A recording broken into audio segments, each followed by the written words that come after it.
किसी ने, एक साधक ने वो भक्त रैदास जी से पूछा, रैदास जी के जीवन की, अभी हम लोग भक्तमाल जी की कथा कर रहे थे तो उसमें चरित्र निकला नामदेव जी।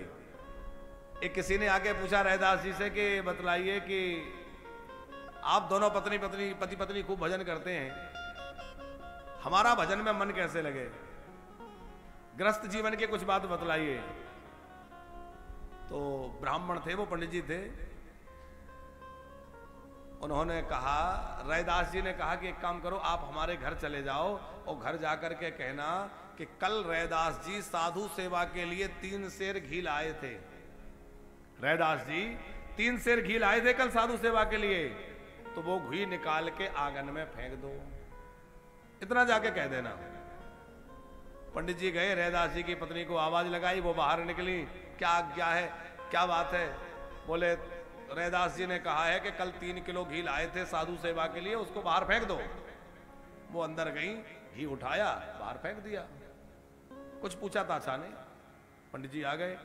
पंडित जी ने सोचा हम भी तो देखें हमारी धर्मपत्नी, और जाकर के अपनी पत्नी से कहा, देवी कल यजमान के यहाँ मेरे को भोजन सामग्री राशन वो मिला था, उसमें छटाक भर घी उन्होंने दिया था सीधे में, तो जाओ उसको ले जाके बाहर डाल दो।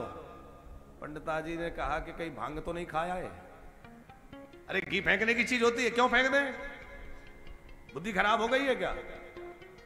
10 बात सुनाई। वो रैदास जी के पास आए, बोले धन्य है आपका जीवन, धन्य है आपकी भक्ति, जो आपकी पत्नी ऐसी कि एक बार भी पूछा नहीं कि क्यों ये घी क्यों डलवा रहे हैं। रैदास जी ने कहा, देखो दोनों मिलकर के रहें और एक दूसरे की भावनाओं का ऐसे आदर करें। यदि कह दिया तो कह दिया। कबीर जी के जीवन की एक घटना, कबीर जी से किसी साधक ने पूछा, पंकज जी कि विवाह करें कि नहीं करें?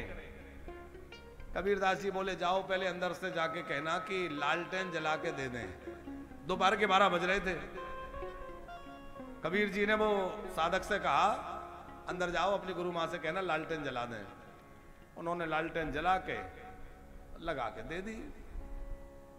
कबीरदास जी ने कहा, कोई समझ में आया? बोले नहीं आया।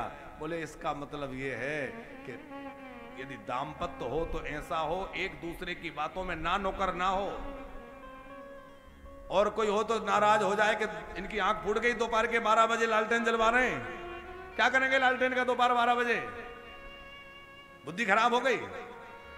लेकिन नहीं, कहा है तो जला दे, हमारे को क्या करना है, जो कहा है वो करो। एक दूसरे की भावनाओं का ऐसे आदर करें तो साहब घर स्वर्ग बन जाता है। आपका ये घर ही स्वर्ग बन जाएगा।